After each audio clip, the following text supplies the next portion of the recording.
Allora, benvenuti in Villa Selvatico al quarto incontro della quarta edizione di Rassegna Storia Veneti in Villa, che vuole valorizzare questo periodo della serenissima la civiltà di Villa, con l'intenzione di far avvicinare la cittadinanza sempre di più a questi beni patrimoniali, ma anche far conoscere ai nostri connazionali all'estero queste meraviglie insieme alle classiche città d'arte del Veneto.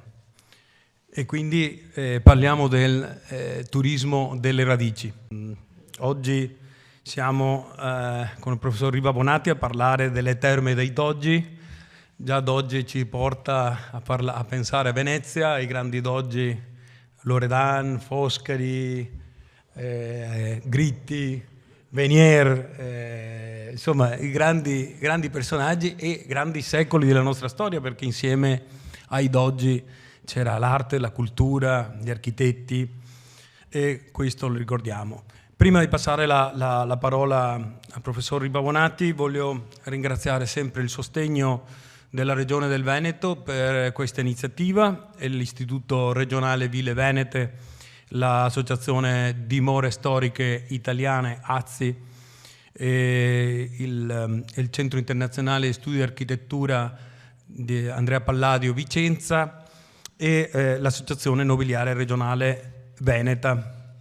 Insieme a loro ringrazio anche la disponibilità dei proprietari di ville per ospitarci e aver aderito e capito qual era l'intenzione di questa rassegna, insieme anche alla disponibilità dei relatori. Ci troviamo al cuore del Parco regionale dei Colli Ugani, in Villa Selvatico, perfetto equilibrio tra natura e arte, che dopo decenni di accurati restauri si è riaperta quest'anno e è un onore per noi poter quindi essere stati ospitati dalla famiglia questa sera. Do la parola a Luciano Sandonà, consigliere regionale, presidente della prima commissione di affari istituzionali della Regione del Veneto. Grazie ad Aldo Rozzi e Marin, l'associazione Veneti nel Mondo, che organizza quest'anno il quarto ciclo di Storia Veneta in Villa. Devo dire che è un ciclo che è riuscitissimo nel corso degli anni, perché ci ha avvicinato a tantissime ville storiche del nostro territorio e ci ha fatto conoscere anche parte della storia veneta che è collegato appunto con le ville. Devo dire che questo è un grosso merito, con autorevoli esperti, professori universitari. Stasera saluto il professore Ripa Bonatti dell'Università di Padova e do anche il mio personale ringraziamento ai proprietari della Villa Selvatico, l'ingegner Miola, la moglie. Devo dire che a marzo ho partecipato all'inaugurazione del rifacimento e restyling che è stato sostenuto dalla famiglia Miola della villa, e la seconda volta che vengo in questa villa veramente ogni volta che mi avvicino mi dà delle emozioni veramente molto particolari. È una villa straordinaria. Abbiamo visto tanti luoghi in queste 4 edizioni, quindi 5 incontri per ogni edizione, ma questo devo dire che è uno dei posti più belli che abbiamo in Veneto, è una delle ville più belle e significative, con una straordinaria scalinata che dà un significato veramente a tutto il complesso monumentale della villa. Quindi non mi resta che salutarvi, porto i saluti naturalmente del presidente Luca Zaia e buona serata e buona lezione a tutti. Grazie. Grazie Luciano.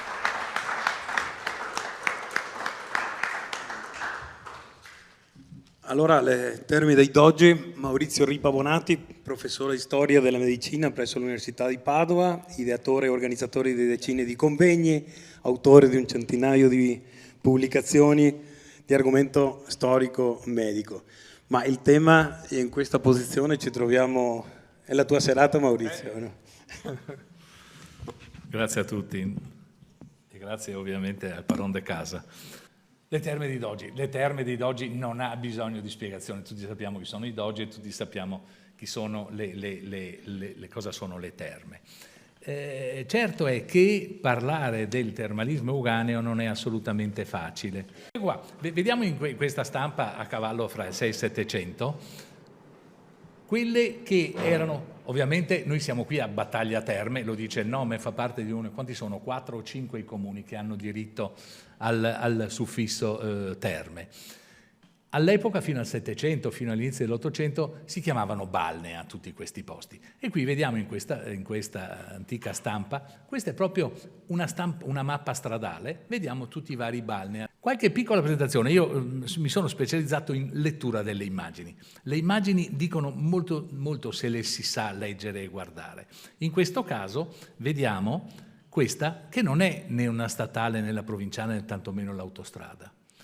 Questa è il canale, che qui è scritto Medoacus Minor.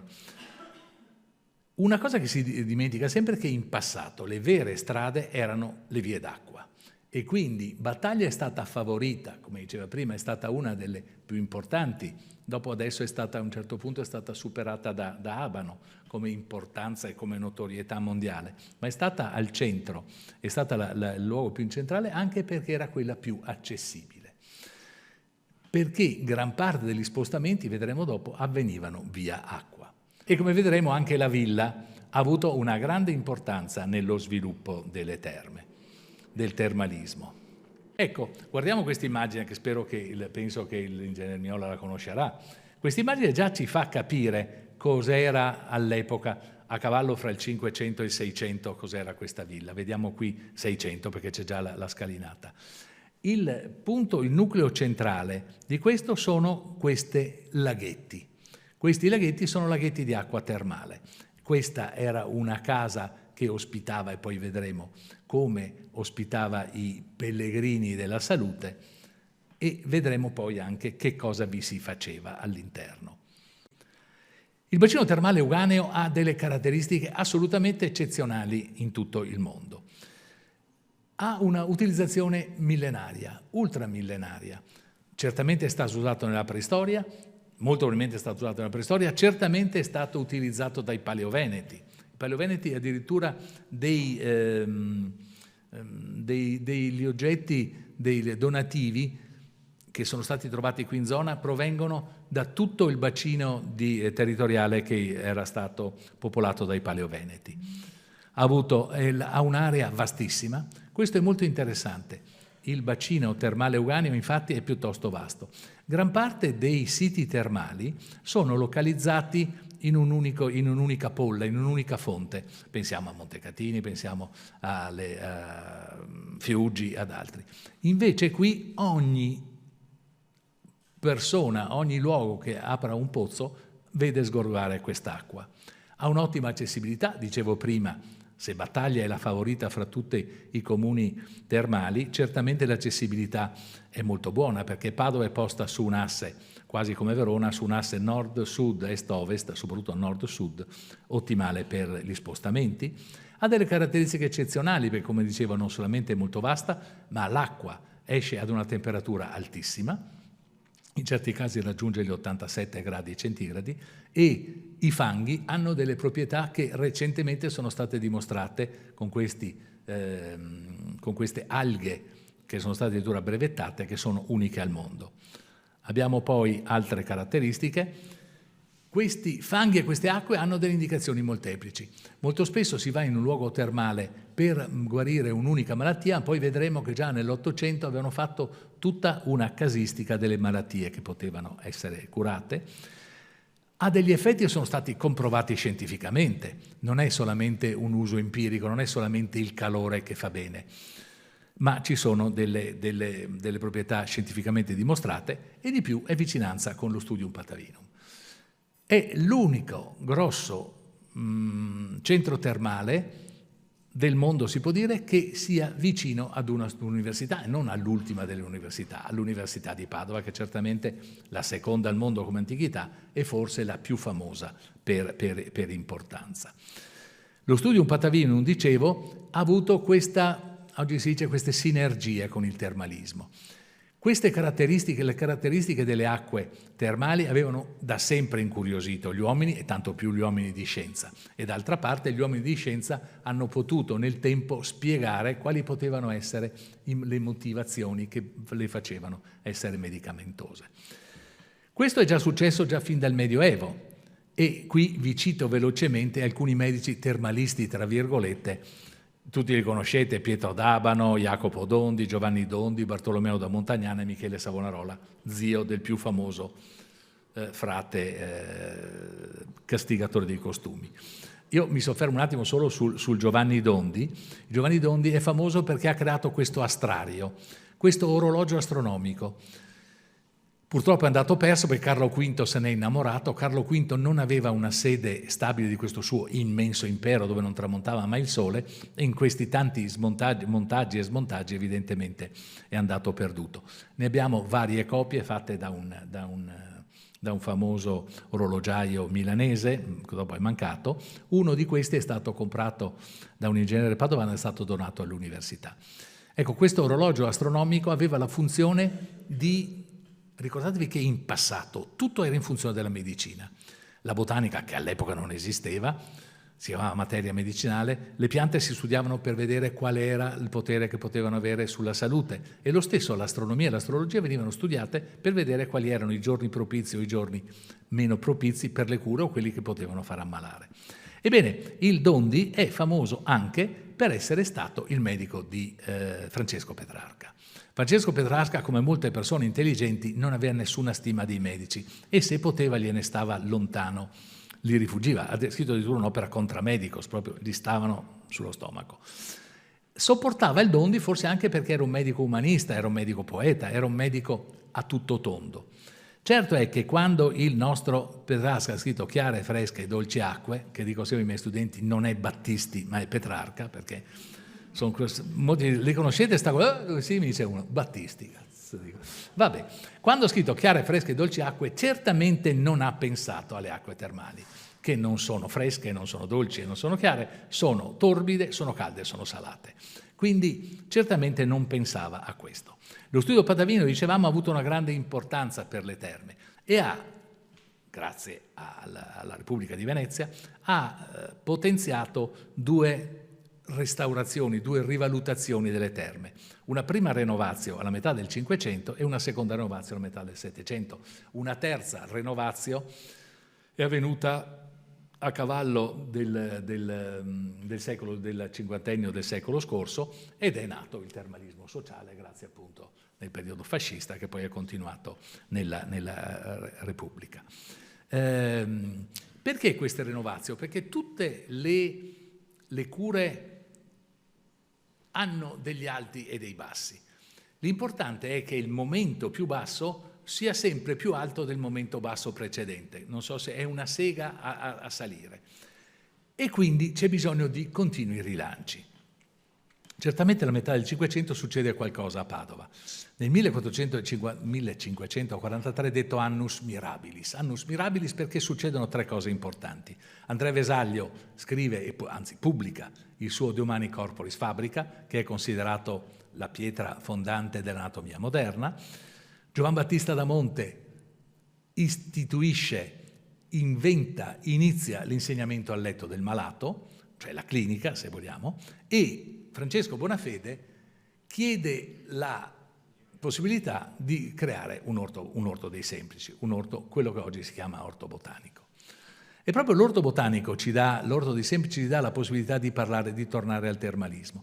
Perché guardando bene l'atto di fondazione, accanto alle firme dei tre riformatori allo studio, o reformatori al studio mi dicevano una volta, a parte il fatto che sono Sebastiano Foscarini, Marcantonio Venier e Niccolò da Ponte, tutte famiglie dogali, come diceva prima l'amico Rozzi Marin, vediamo anche che sono tutti e tre col D, dottori, che all'epoca non era così frequente nella nobiltà.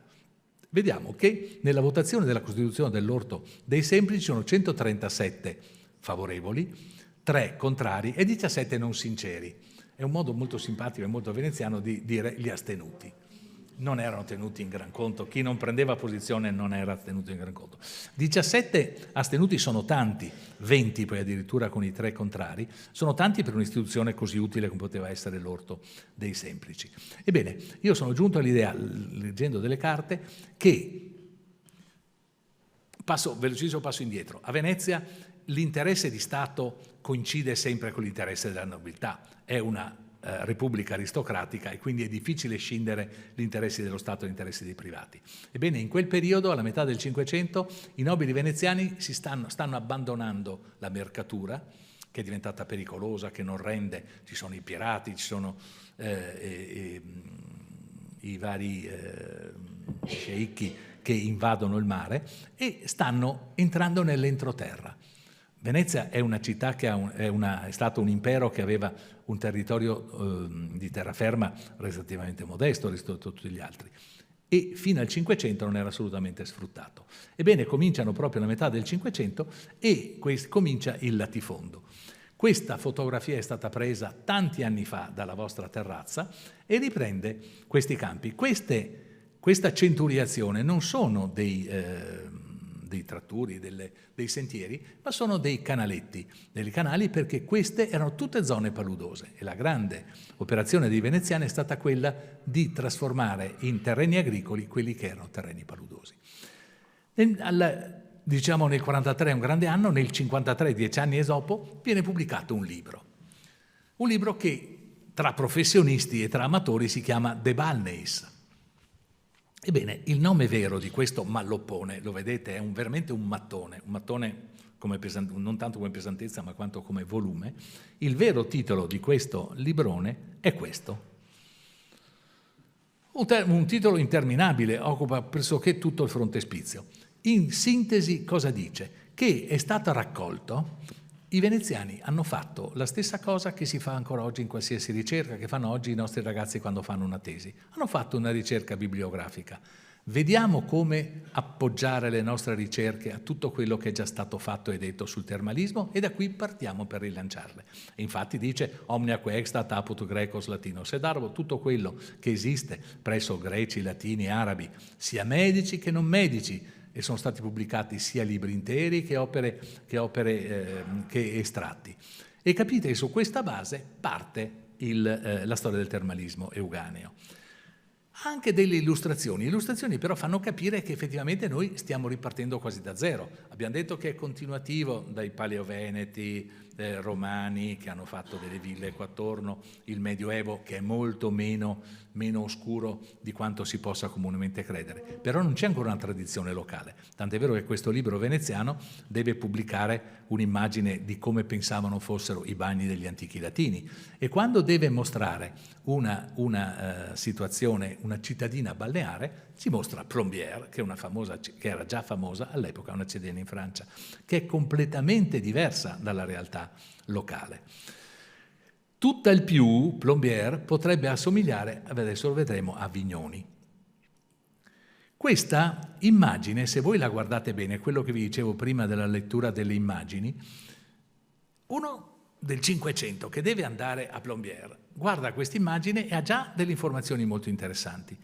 Vede che si può arrivare con delle specie di pullman, questo carro trainato da cavalli, vedete, con i bagagli dietro, c'è chi arriva a cavallo, c'è chi arriva bisognoso con le stampelle, e cosa trova? Trova che questa grande vasca è circondata da alberghi, da locande, vedete, lo si riconoscono da queste insegne, come ci sono ancora in Alto Adige, in tutta la Germania e in Francia.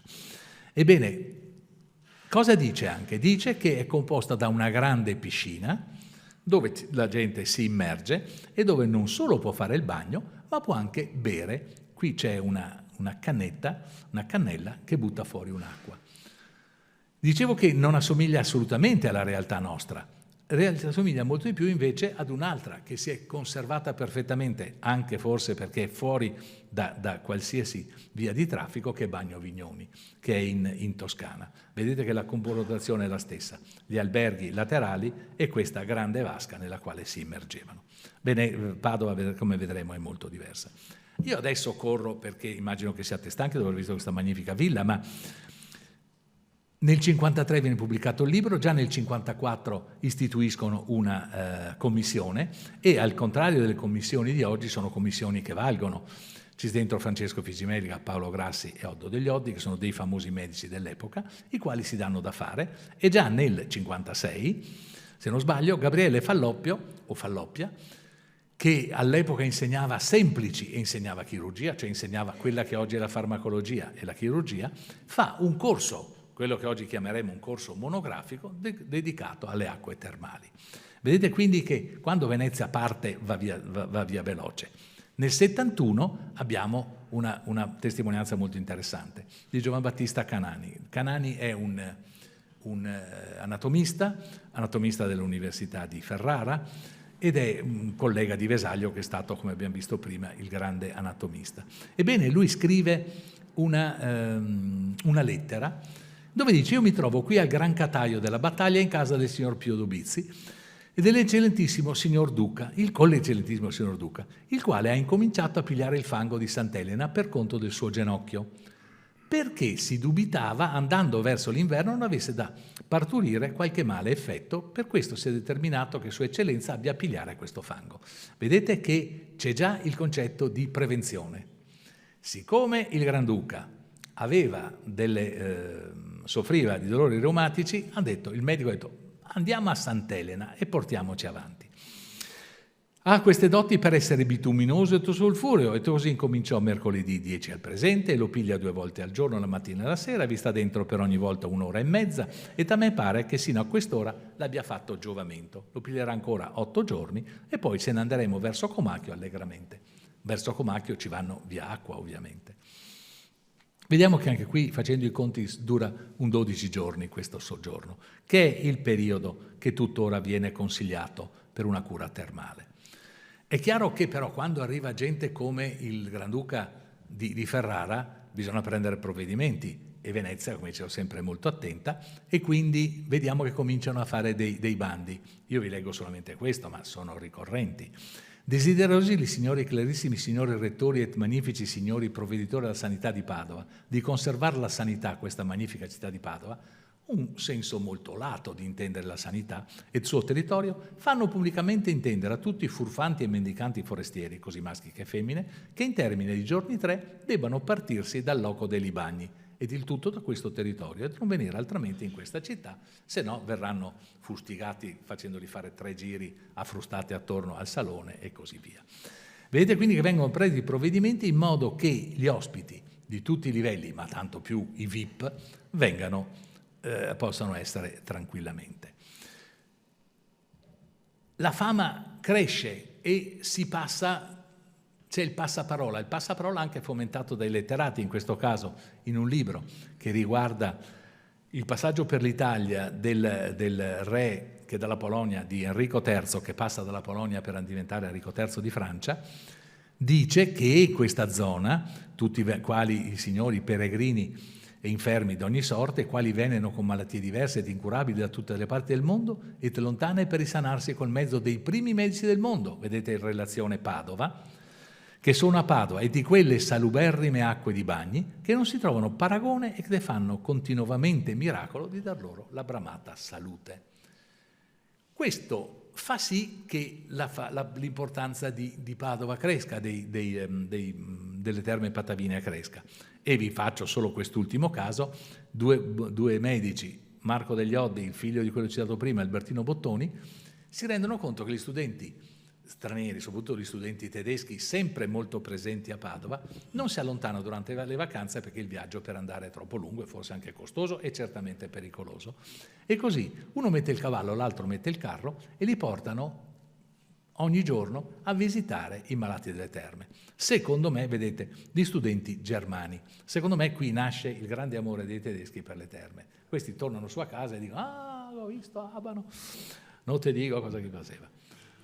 Ma i pazienti e gli affezionati celebri e anche i testimonial sono tantissimi. Qui ho messo Fra Paolo Sarpi, Galileo Galilei e William Harvey, e sono tutti e tre, guarda caso, dell'entourage di Girolamo Fabrici da Acquapendente, che è stato il più grosso chirurgo della seconda metà del Cinquecento, dei primi anni del Novecento. Dicevo prima, c'è la più famosa guida di Padova della prima metà del Seicento, che è quella del Portinari, che dice: sono nel Padovano alcune scaturigini d'acque calde e fumanti che esalano odor di zolfo, molto salutifere ai corpi umani per risanarli da varie infermitadi. Ecco, vedete, varie. Mentre in altri posti si va per un solo motivo, a Padova si viene per molti motivi. L'ha detto Buccio, lo dice lui e lo dicono altri. Poi c'è stato anche nella metà del Settecento, vi ho detto, una cosa, io vi cito solamente Goldoni, che è il massimo rappresentante e anche il più veritiero della vita veneziana del Settecento, il quale ha scritto una commedia, Le Terme di Abano. Vi dico subito che non è assolutamente la più bella sua, anzi forse una delle più brutte, ma certamente questo dimostra l'importanza delle terme. C'è dentro un Pietro d'Abano mago che fa delle strane operazioni, e c'è sempre l'innamorata e l'innamorato che approfittano del termalismo per vedere di innamorarsi. Questo aspetto molto importante delle terme, teniamolo presente, che si è sempre scontrato con la Chiesa. Anche qui, vedete, Goldoni scrive un'opera perché fiuta l'aria. Nel 1955 viene fatta l'ennesima commissione con gente importante. A voi non so se dicono questi nomi, ma Giovan Battista Morgagni è certamente il medico più famoso del Cinquecento. Pugliati e Lavagnoli sono dei grossi docenti padovani, i quali suggeriscono i modi di come rilanciare le terme di Abano. La cosa più interessante è questa, che nel 69 viene fatta addirittura una cattedra ad scribendam historiam termarum aponensium. Vedete, come sempre, se nel 500, alla metà del 500 avevano creato un libro con tutte le fonti scritte sulle terme, sulle acque termali, nel 1769 fanno addirittura una cattedra per studiare la storia. Si pongono già il problema dell'antichità. Nell'Ottocento poi non ci sono solamente le malattie, i muscoli e i tessuti, e si va in fondo anche alle malattie in fondo. Vedete, quindi c'è una casistica importante e vengono raccolti gli esiti di queste malattie, dicendo se hanno ottenuto un effetto, se non hanno ottenuto un effetto. La gamma è talmente vasta che vedete che con nomi e cognomi, alla faccia della privacy, ci sono i cognomi. Solamente non vengono dati i cognomi negli ultimi 2 casi, che sono 2 malati di sifilide, i quali viene rispettato NN. Però sappiate che anche questi partecipavano a questi studi e all'epoca i bagni erano comuni, quindi non si badava tanto. Ad ogni modo c'è Poggio Bracciolini che quando va a Baden-Baden dice di andare presto la mattina perché sennò l'acqua è pressoché sangue durante le altre ore, perché vengono praticati i salassi direttamente in acqua. Questo per favorire l'acqua calda favorisce la fuoriuscita del sangue, quindi capite che facevano il bagno nel sangue del vicino. Alla metà del Novecento, dicevo, nasce il termalismo sociale e qui abbiamo questo monumentale, in tutti i sensi, monumentale nel senso dello spazio occupato, ma anche la monumentalità di questa, la retorica di questa architettura del periodo fascista, che assomiglia un pochino alla retorica dell'architettura sovietica, di questo enorme impianto che una volta era INPS, Istituto Nazionale Fascista, e invece dopo è diventato INPS. Ma torniamo alla nostra villa. L'abbiamo già vista, la villa qua con i suoi laghetti. Questa villa è appartenuta alla famiglia Selvatico. Certamente c'era già un qualcosa prima, ma il padre del Benedetto, che era docente di giurisprudenza, la fonda, ma quello che veramente gli dà l'impronta che ha adesso è Benedetto Selvatico. Benedetto Selvatico è un medico, è uno dei più grandi medici del suo tempo. Ma se gli anatomisti sono passati facilmente alla storia, i medici no. La medicina evolve talmente rapidamente che chi è considerato l'Ippocrate dei giorni nostri, il medico dei principi e dei re, viene dimenticato molto spesso. Lui ha pubblicato un'opera incredibilmente. Sono 400 casi clinici, è un altro di questi monumenti. Io adesso vi leggo i titoli dei capitoli e voi capirete bene perché non è passato alla storia. Per esempio, melancolia ipocondriaca pro nobilissima matrona, de catarro falso pro generoso paziente, de disuria pro illustrissimo nobilissimo anglo serenissimo regis de impetigine dolore nefritico per ad mediorum artum pro illustrissimo eccellentissimo serenissimo. Vedete, qui c'è il grosso sospetto che molti di questi casi siano stati scelti per chi era il soggetto. Scusate, è sempre più importante curare la nobilissima matrona o il generoso paziente piuttosto che uno che passa per strada. A parte il fatto che, al di là della segretezza del nome, questi due personaggi, almeno uno di questi due io l'ho riconosciuto, anche perché non ci sono moltissimi nobili inglesi che siano anche ambasciatori del re d'Inghilterra. E così va avanti per 400 consiglia, quindi capite per non è passato alla storia. Certo è che, come abbiamo visto, come vedevamo prima, in questo ritratto, era cavaliere di San Marco, che era la più alta onorificenza data dai veneziani, onorificenza non nobiliare. Si chiamavano i cavalieri incatenati perché gli veniva donata una catena d'oro di 1 chilo, credo, con un leone di San Marco sotto. Quindi lui ha avuto tutte le onorificenze più importanti.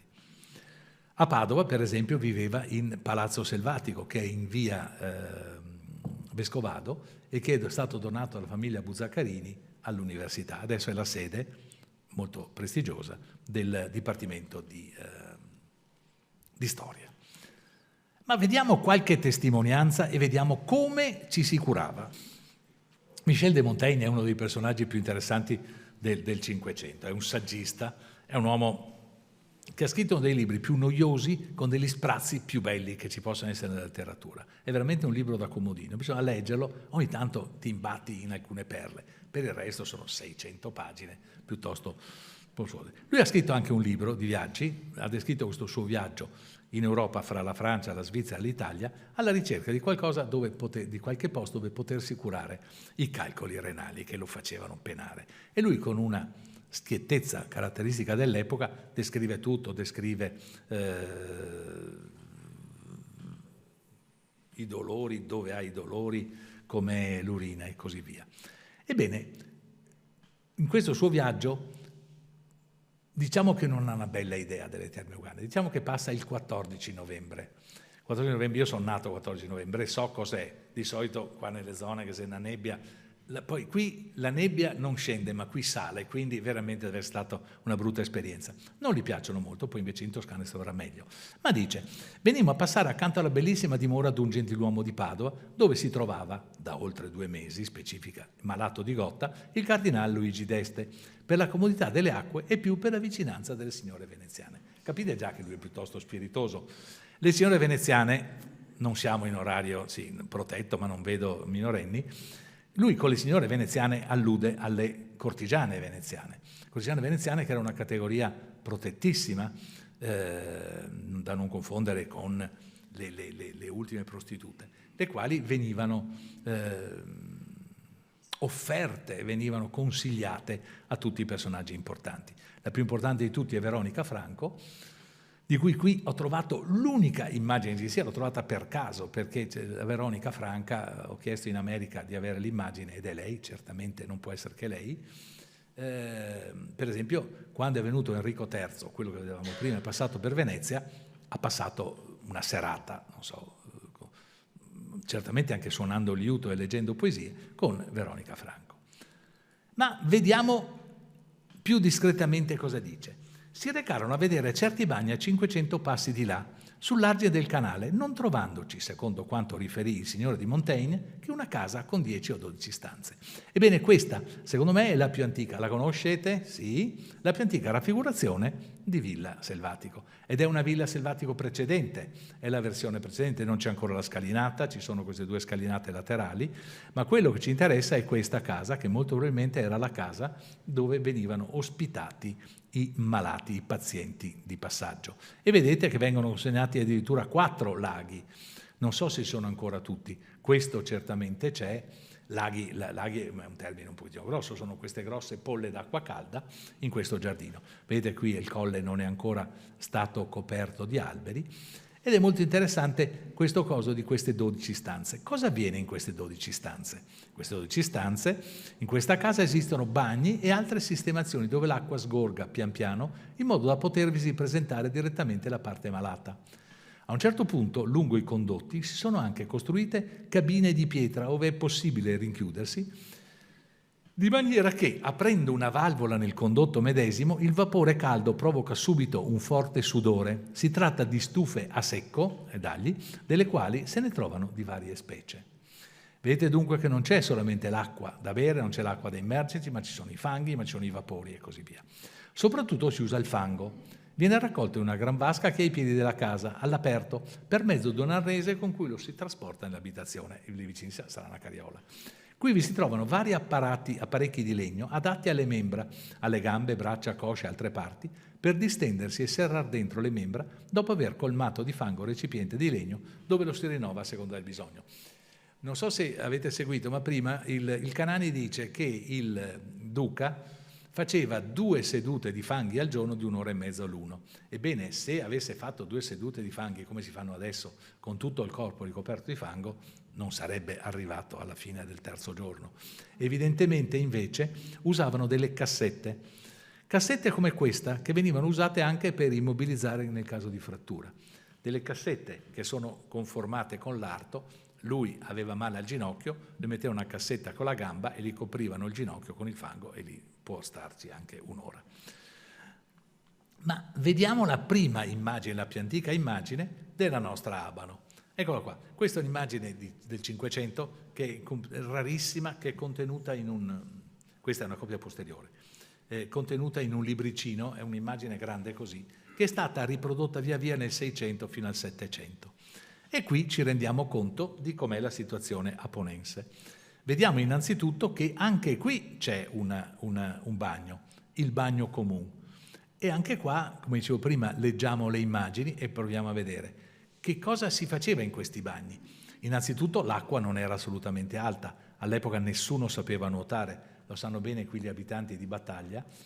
Purtroppo non è venuto qui un mio amico battagliese, che si chiama Luciano Donato, che ha fatto una ricerca pazzesca. Ha passato i libri dei morti, dei nasciti, dei matrimoni di Battaglia e ha ricostruito, si può dire, la sanità dal 1600 fino al 1800 dei battagliesi, scoprendo che c'erano ogni anno morti annegati, vivevano facendo i barcaioli ma non sapevano nuotare. Quindi vedete che qui l'acqua è molto bassa, vedete qui che sono nudi e nude, e quindi potete immaginare i commenti dei carrettieri. I carrettieri sono sempre, quando si dice che uno è volgare, parla come un carrettiere, immaginatevi i commenti dei carrettieri.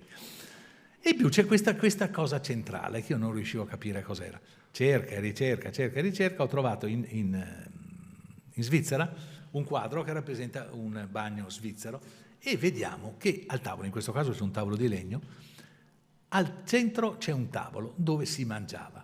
In questo caso gli svizzeri sono più così di noi, vedete, hanno fatto anche una staccionata, il che però non impedisce alla gente che passa di occhieggiare e di fare i commenti.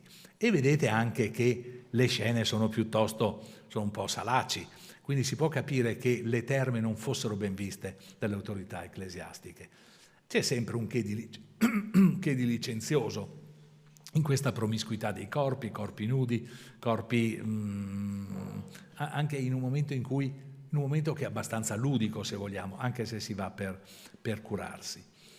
Poi vediamo ancora l'immagine cosa c'è. Infatti chi non voleva essere sotto gli occhi indiscreti sceglieva, in questo caso vediamo che c'è una specie di osteria, anche se l'orologio non è l'orologio, anche perché qui le posizioni sono invertite, è certamente un orologio, e in questo caso è Dürer che ci dà un'idea di cos'era questa tettoia. Vediamo in questo caso, ecco Dürer che raffigura un bagno sotto la tettoia.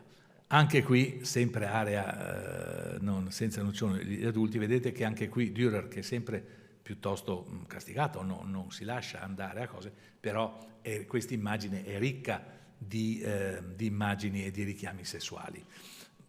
Io ve ne cito solamente uno, guardate questo rubinetto con sopra il papagallino, con sopra un galletto che è stato posto in una posizione strategica, ma ci sono anche altre, ancora più criptiche, però esplicite. Anche qui però non si è molto protetti, quindi chi vuole essere veramente protetto si sceglie i camerini. E cosa succede nei camerini? Ce lo dice sempre Dürer, ce ne mostra uno. Le donne vanno in questa specie di sauna.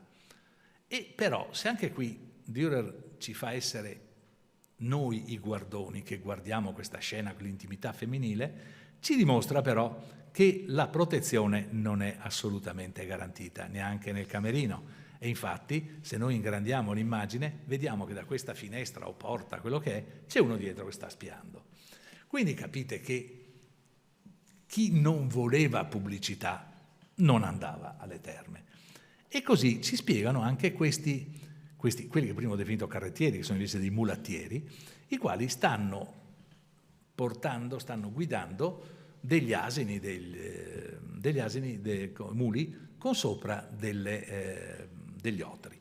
Stanno portando acqua e fango a Padova o nelle ville circostanti, perché chi poteva si faceva le cure a casa. Lo stesso Sagredo, grande amico, il più grande amico di Galileo Galilei, a un certo punto gli scrive, lui era in Friuli, gli scrive: senti, per piacere fammi avere dell'acqua della Vergine, l'acqua vedremo dopo di Monte Ortone, fammi avere delle fiasche di acqua, se la beveva in Friuli. Chi poteva, dicevo, non andava alle terme. È il caso per esempio di Eleonora d'Este, sempre malaticcia, la quale veniva a Padova su consiglio di quel falloppio che abbiamo visto prima, la quale affittava un palazzo o una villa. E come noi alle terme o al mare o quando andiamo in vacanza portiamo un libro, lei si portava Torquato Tasso, si portava l'autore, chi può, perché accontentarsi del libro se si può avere l'autore direttamente. O se no come la Buona Sforza, che era stata regina consorte e vedova del re di Polonia, la quale per screzi comprensibili con la nuora e con il figlio si allontana dalla Polonia e andrà in autoesilio in Bassa Italia. Però si ferma alcuni mesi a Padova per frequentare le terme. Anche lei non viene certamente, non sappiamo dove si facesse curare, ma certamente non viene qui, anche perché è un esempio di niente di nuovo sotto il sole. Ci sono le cronache del Cinquecento che sembrano, se spostassimo carrozze, mettessimo macchine o motociclette e al posto di Buona Sforza mettessimo Lady Diana, è la stessa cosa. Non poteva uscire di casa ed era attorniata soprattutto dalle dame padovane, le quali volevano entrare in contatto con questa regina. Quindi lei non usciva quasi mai di casa, andava solo a messa. Certo che, adesso vi leggo questa frase, che non è né di uno storico né di un filosofo, è molto bella. Ogni stazione termale ha una storia magica o religiosa, a seconda di come la si voglia chiamare. I punti di riferimento magici non vanno toccati, sono per certi versi sacri. Bene, questa frase è di un giallista, Manuel Vázquez Montalbán, il quale ha scritto un libro, Le Terme, e dice questa frase, la dice in un contesto, ma è una frase molto importante, molto interessante e molto vera. C'è sempre una componente magico-religiosa nelle terme, che siano una componente magica, come in questo quadro di Cranach. In fondo chi si immerge in una vasca termale ha un po' il mito della fonte della giovinezza, di immergersi in qualcosa che gli ridà la giovinezza. Cranach qui è veramente impietoso, soprattutto donne arrivano accompagnate dai mariti, arrivano addirittura scarrettate o vengono portate addirittura in carriola, entrano a fatica nella vasca e, miracolo, escono ringiovanite e vengono subito accolte a banchetti. Questa è la fonte della giovinezza pagana, se vogliamo, però c'è sempre la parte cristiana. E vedete in quella pianta che abbiamo visto prima c'è una processione che sta salendo verso Monte Arton, che è Monte Ortone. È una processione di persone che vanno a pregare la Vergine delle Acque di Monte Ortone. Per chi non lo sapesse, dico subito che questo è un mito che è sorto agli inizi del 400, quando questo soldato che si chiamava Pietro Falco, immersosi nell'acqua e pregando la Vergine Maria, guarì, e reimmergendosi ha trovato una immagine sacra della Vergine e del bambino, e lì attorno è stato costruito un sacrario. Dicevamo prima che alle terme non c'è solamente l'aspetto salutare, o quantomeno l'aspetto salutifero delle terme è accompagnato certamente anche da altri aspetti. Questi altri aspetti sono edonistico-ricreativi. Alle terme si sta bene anche perché, soprattutto una volta chi poteva permettersi di andare alle terme interrompendo il lavoro, già quello era un qualcosa che poteva procurare la salute, ma anche in passato lo si sapeva. Infatti un manuale di termalismo dei fine 500 dice cosa portarsi alle terme.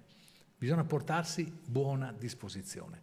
Bisogna portarsi, descrive, bisogna portarsi un cappello di paglia, però che non sia bello perché si rovina, bisogna portarsi dietro lenzuola, bisogna portarsi dietro asciugamani, bicchiere per misurare l'acqua che si beve e l'urina che si emette, e avanti, descrive tutto, ma la cosa più importante da portare è la buona disposizione. La prima e più importante cosa che deve portar secco l'infermo è una viva fede nella bontà di Dio, dal quale dipende ogni bene, di dovere per mezzo di questo medicamento recuperare la sanità, et però ben disposto e lontano da ogni odio et passione, lasciando nel suo paese ogni affare et cura familiare, con allegro animo debbe venire qui a questi bagni.